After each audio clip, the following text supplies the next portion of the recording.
French President Emmanuel Macron has won a second term in office. He defeated his far-right opponent, Marine Le Pen. The incumbent centrist secured his re-election with more than 58% of the vote. Mr. Macron is the first French president to win a second term in 20 years. The last was Jacques Chirac. President Biden congratulated Macron over Twitter, saying he is looking forward to continuing to work together on supporting Ukraine. Le Pen, who faced criticism over her ties to Russia, conceded defeat, but the three-time presidential candidate suggested in her concession speech her party is, quote, more determined than ever, seeing the race as a victory for the far right.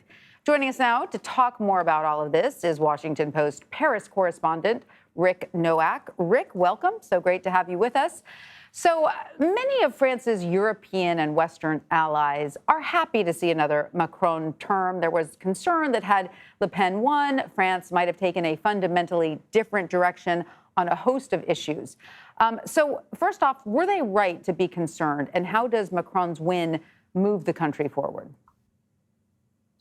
Well, they were certainly right to be concerned because at some points during this campaign, the polls really did show that the gap between Macron and Le Pen had narrowed to about 4 to 6 percentage points. The fact that he did win with quite a substantial margin in the end also reflects that some of the voters really decided last minute to support Macron to prevent a far-right victory. But it's not really a sign that the risk to French democracy is over, at least when you look at it from that perspective. There are still some signs that obviously the far right has managed to move itself into the political mainstream. It has become softer in its image, and it has been able to draw the support of more than 40% of voters in France.